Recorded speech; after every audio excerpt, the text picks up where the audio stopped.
Hey guys, what's up? It's me, Thomas. Today we're back here with Game Theory, and today we're back with FNAF, and this was called, what's FNAF's Final Mystery? Really that simple. So, yeah, apparently one last mystery that was apparently just staring us right in the face. I don't know where it's gonna happen, but I'm kind of curious to see what happens, so let's just hop in and see this final mystery. Be sure to like, subscribe for more. Hope you enjoy. Here we go. After 9 years and countless theories, the crying child's name has been found. That's Really? right, on screen right now is the real name of FNAF 4's crying child. And by the end of this episode, you're gonna know exactly which one it is. Okay, there's a lot.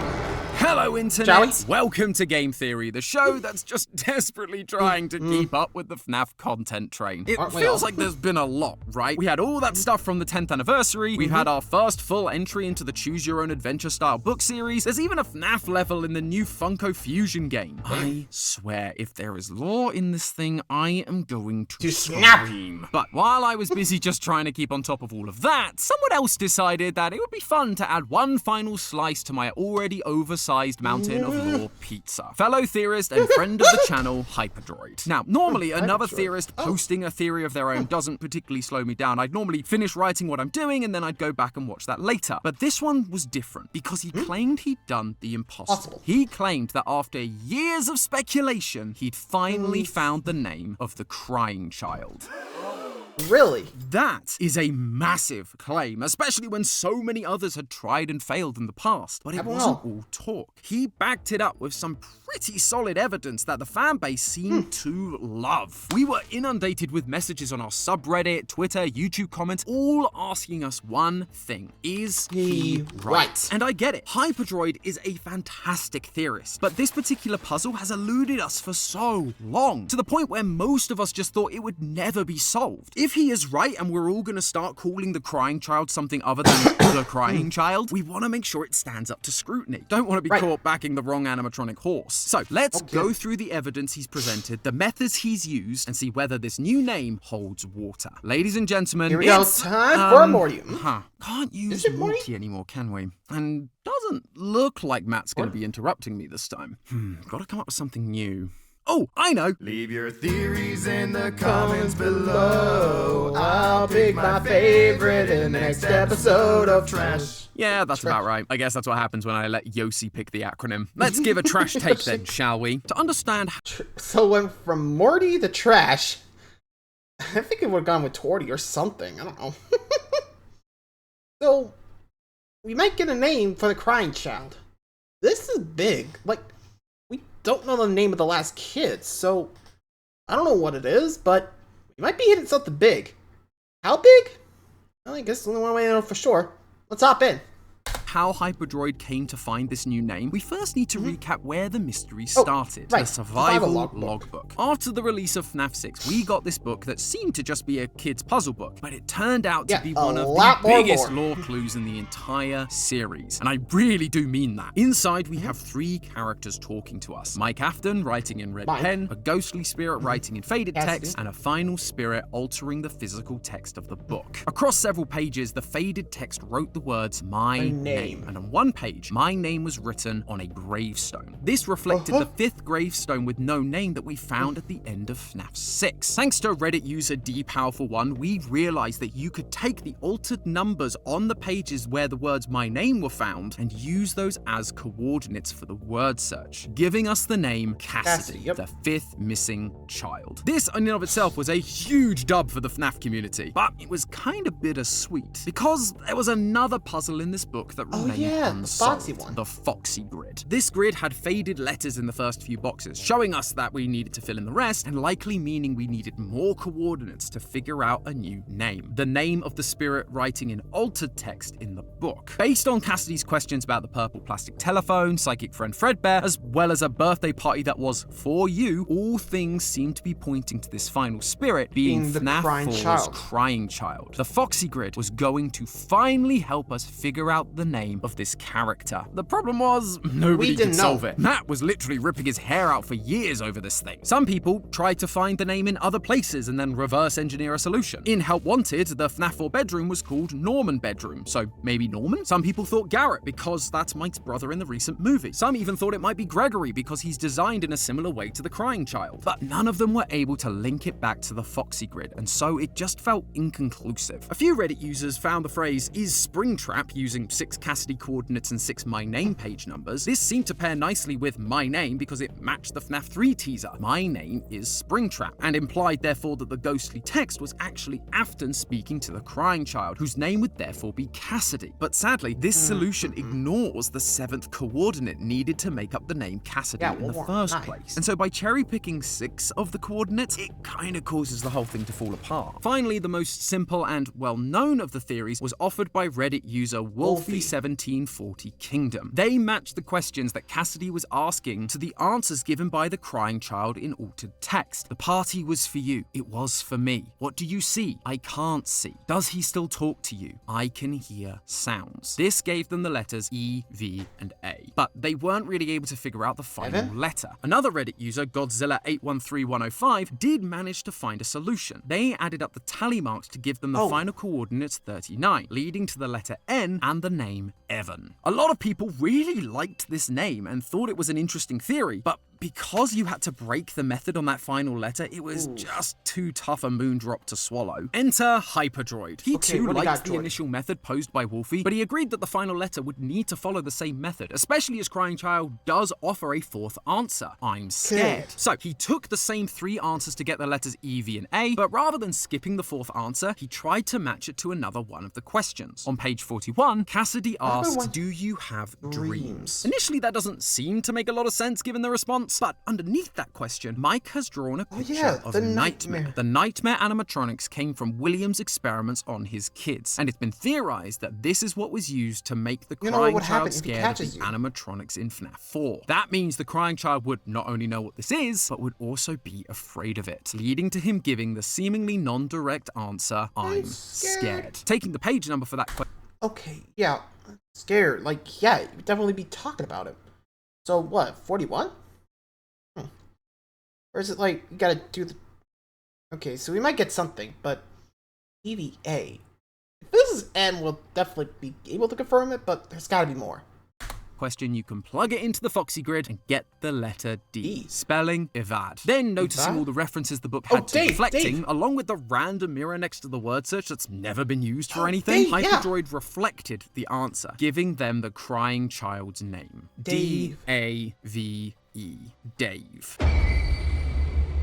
Everybody lost their frontal lobes over this. But Hyperdroid wasn't done. Not only did he offer the initial solution, he also went classic game theory on all of us and used some real-world evidence. He calls out that Dave, or more accurately the full name David, was the 3rd to 5th most popular baby name for boys between 1970 and 1980, around the time that he would have been born. I love the fact he did this. Real-world evidence is so useful for theory crafting. It can give you insight into things that the games or books might otherwise not. And given how important this name is, I wouldn't be surprised if Scott had actually done some real-world research himself into the name. And what's more, I think we can actually expand upon Hyperdroid's idea here by getting a little more specific. So let's give it a go. FNAF is commonly depicted as taking place in Hurricane, Utah. According to the United States Social Security Administration, between 1970 and 1980, David switched positions a few times, occupying either the 4th, the 3rd, the 2nd, or the 1st most popular spots, higher than what Hyperdroid presented. So we're off to a pretty good start. Although there is one detail about the Aftons that we never really talk about that could change all of this. Ludwig actually mentioned it when he binged all of the FNAF lore with Matt on stream. Matt, why are they all British? Why are they British? The kids are raised in like Utah and they sound British. When the Aftons speak, they sound British. Likely somewhere from England based on the accents. I'd like to say it's nice to have some British representation in video games, but I'm not really sure this is the one I'd want to claim. Anyway, this detail could throw a spanner into the works, as there's a chance that William named his kids based on what was popular back home rather than where they lived now. So, was David still a popular name in the UK? Thankfully, the answer is abso Freaking-lutely. More so than in America, actually. According to the Office of National Statistics, David was the most popular name for boys in England from 1954 to 1974. After that, between 1974 and 1994, it only dropped down to number 3. So still, this is looking like a pretty solid piece of evidence right now. Plus, we can actually take it a step further. Wanna guess what other name was in the top 10 baby boy names during the 70s? Michael. In the UK, Michael was the 9th most popular name for a boy, and in Utah, it was literally the #1 name every year in the 70s, except 1973, where it was overtaken by Jason. Of course, Jason had to ruin the perfect streak. Hashtag blame Jason, am I right? Regardless, again, this seems to be lining up pretty well. But what about the final Afton child, Elizabeth? She is also on these lists, although she's nowhere near as popular. In the UK for that time, she was sitting between 20th and 25th most popular name. And in Utah, it's similar, anywhere between 19th to 24th. That's not really as high as I'd like for it to feel like a solid connection. It isn't super bad. It would be way worse if the names were like 50th or 100th most popular, you know? But if this is being used as evidence for how Scott picked his names, then Elizabeth would likely need to follow that same pattern. And in reality, she'd have then ended up being called something like Sarah or Jennifer, both #1 names for the time period in the UK and Utah respectively. Therefore, while David was a really popular name between the 1970s and 80s, it kind of feels like a weaker connection. Maybe Scott just thought Elizabeth sounded more British because that was the Queen at the time. Who knows? No need to worry though, because that wasn't the only real-world evidence Hyperdroid used. He also mentioned the meaning of the name David. While it was a popular name in both the UK and the US, it's actually of Hebrew origin, meaning beloved. Fun fact, Thomas also comes from a Hebrew word that means twin. I'm not a twin, at least as far as I know. Maybe you could let me know down in the comments if you think you found my long-lost twin. For this theory though, Hyperdroid claims that the meaning does make sense. He Okay, the twin thing, like, that's my name too. Before you ask, I'm not British. Sorry, I had to go there. But there was I think I already told this, but you guys will probably know. There was a time someone thought, hey, weren't you here before? I was like, no. I guess I just had a twin there. Didn't notice. Anyway. connects the meaning of beloved to the crying child's brother Mike, and how his whole character arc is caused by killing his brother, showing us that his brother Dave was beloved by him. This is where I have to press X to doubt. While, yes, Michael does say sorry to his brother by the end of FNAF 4, the rest of his actions don't really say that he considered his brother beloved. He jump scares him, he actively puts him into an animatronic, he doesn't seem to care about him at all. After that, his actions seem to be spurred on more by his father. Afton sent him down into Sister Location, where he then learnt about Elizabeth and the monster his father was, and so went on a quest to destroy him. Some of that may have come from the guilt of killing his brother, but I'm just not convinced enough to say that Michael considered his brother beloved. Now, that doesn't mean that I think the meaning David being beloved is invalid evidence at all. He may not have been beloved by Michael, but he was beloved by someone else. William. William didn't want his little boy gone. He didn't want him to die. He said, I will put you back together. To save him. I will put you back together. We've also believed for a long while that he killed Charlie in a drunken or emotional rage after the death of his own son. That wouldn't happen if he didn't care about his kid, if his son wasn't beloved. And by associating that meaning with Afton, other pieces fall into place for the other Afton kids as well. Michael once again comes from the Hebrew language, and it means who is like God. Typically, this is meant as a rhetorical question because there is no one like God, but it could also be interpreted as a statement. Michael, who is like God. William is a man who has figured out power over life and death in this world. He sees himself as a god. And Mike tells us himself that the Funtime animatronics confuse him for his father. They didn't recognize me at first, but then they thought I was you. He is like his father. He is who is like God. The same thing goes for the name Elizabeth. It's derived from the Hebrew name Elisheva and means my God is a promise. One of the only lines we get from Elizabeth before she becomes baby is her begging William to let her play with baby. Oh, Daddy, let me go to her. Didn't you make her just for me?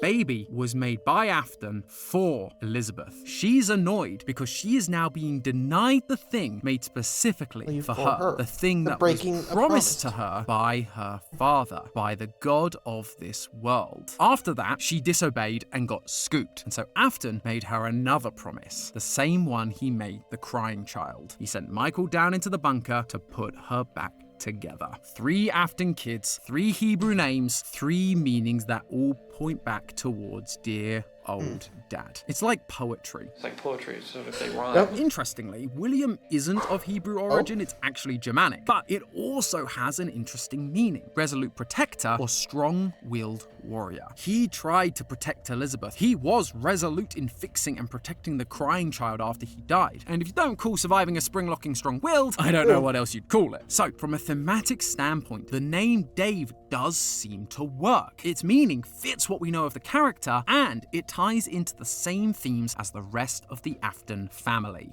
It's at this point, though, I should probably address the Orville in the room. Real-world research is great, and strong connecting themes are fantastic pieces of supplementary evidence. But that's the point. They're supplementary. If the core evidence isn't there to back it up in the first place, then it don't mean squat. It all comes down to the actual method that Hyperdroid used to solve this puzzle. And I'll be honest, when I first saw it, I was a little unsure. Using the faded text of "the party was for you and what do you see" make complete sense for the answers "it was for me and I can't see." I can hear sounds technically works with "does he still talk to you?" though it's not the cleanest, but I'm scared being a response to "do you have dreams?" does feel like a bit of a stretch. The line only works because of the nightmare drawing on the same page, even though none of the other questions need context clues from the page. This feeling was also exacerbated when Hyperdroid pointed back to a Reddit post by the user Ecstatic Marzipan7 from the GT subreddit. They came up with a solution 3 years ago, so way to represent the GT community. But when I took a look at the original post, they were receiving similar pushback. People were commenting the same things that I'm saying now. However, we theorists are nothing if not thorough. We always dot our I's and cross our T's. Rather than just say, "this answer feels wrong" and throwing the whole thing out, I wanted to go back through the logbook and do a bit of my own reverse engineering. I marked down every page number where Cassidy wrote something in the logbook. I then used those page numbers in the Foxy grid to find all the possible letters we could get to see if any of them gave us usable answers that we could then go back and pair with "I'm scared." 2 of them got ruled out immediately. What do you remember and do you miss them? Because they're on pages 20 and 70. You can't go 0 down on a grid, so they're out. On page 56 we get "was your favorite ride the carousel?" but that spells Vave, so that's out. 3 of Cassidy's questions do give us letters that technically work. "Do you remember your name?" is on page 31. "Do any of these toys look familiar to you?" is on page 42. And "did one of these belong to you?" is on page 43. 31 gives us a C, 42 gives us a W, and 43 gives us a P. Using these letters you can spell cave, wave, and pave. All real words, but not exactly a name. Names, especially considering the very normal Mike and Elizabeth. Although, page 43 isn't actually labeled as 43. It's one of the altered page numbers, and it shows 15. So I tried that too, and it gave me Yave, another does. The only time I got close to another answer was by using page 23, which ironically gives you an N spelling Evan. Was Wolfie actually right all those years ago? Yeah, no. If you thought "do you have dreams" made no sense with "I'm scared," I feel like "was your favorite childhood toy a plastic telephone" is an even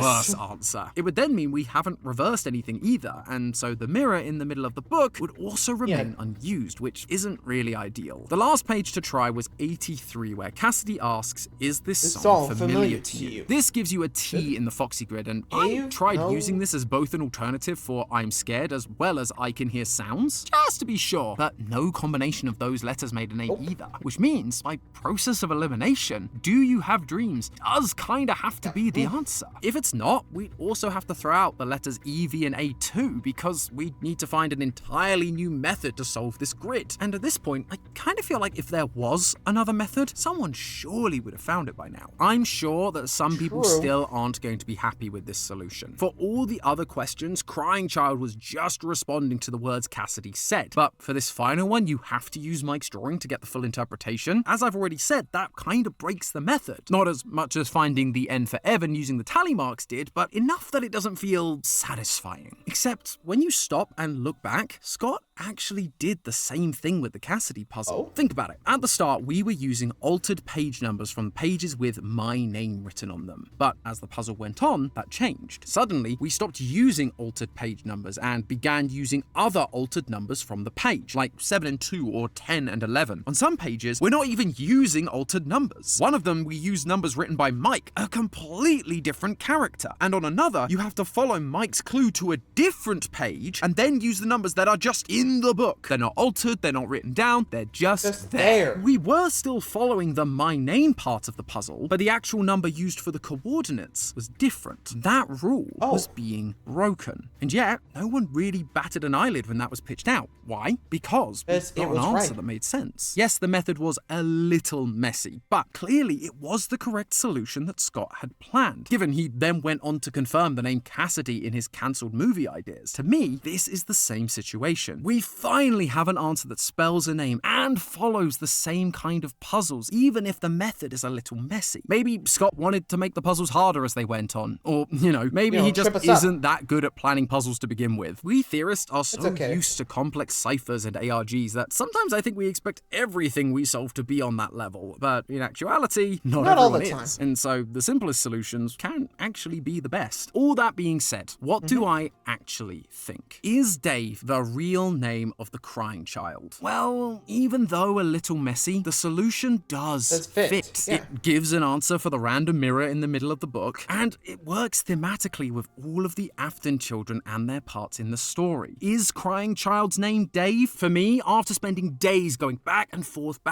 looking at every side of the argument, I have to say that the answer is a resounding yes. I believe that Dave is the name of the crying child. So to Hyperdroid, Ecstatic Marzipan 7, and any other FNAF theorist that came up with this solution over the years, congratulations. You did it. You solved the Foxy Grid, and you got the theorist seal of approval. Editor, cue the applause! So nice to give one of these out, especially to people like Ecstatic Marzipan 7, who solved this thing over 3 years ago. It's a helpful reminder that there are some fantastic theorists out there. We just need to be open to hearing them out. Whether they're a tiny channel here on YouTube, a small post on a subreddit with only 2 upvotes, or a random reply on a Discord server, they can have ideas that are just as good as any one of us bigger channels. It may go against our own personal headcanons, but if this experience has taught us anything, it's not to discount those ideas just because they're a little out there. Give them a chance. Who knows? They might actually have the solutions we've all been looking for. But hey, that's just a theory. A game theory! Thanks for watching. And if you're looking for... Honestly, Hippie Dave, or David, Dave, who knows? Honestly, I wait for the day that someone could actually ask Scott that and be like, either, confirm, be like, yep, that's right. Someone finally found it. Good job. Or B, it was like, nah, you gotta keep going. We're just gotta wait for that day for him to confirm it, which honestly would fit the theme. Life, death, God's beloved. That could work. Honestly, I'm definitely the idea of, yep, it definitely works. Let me know what you guys think. Agree, disagree? Till next time, adios.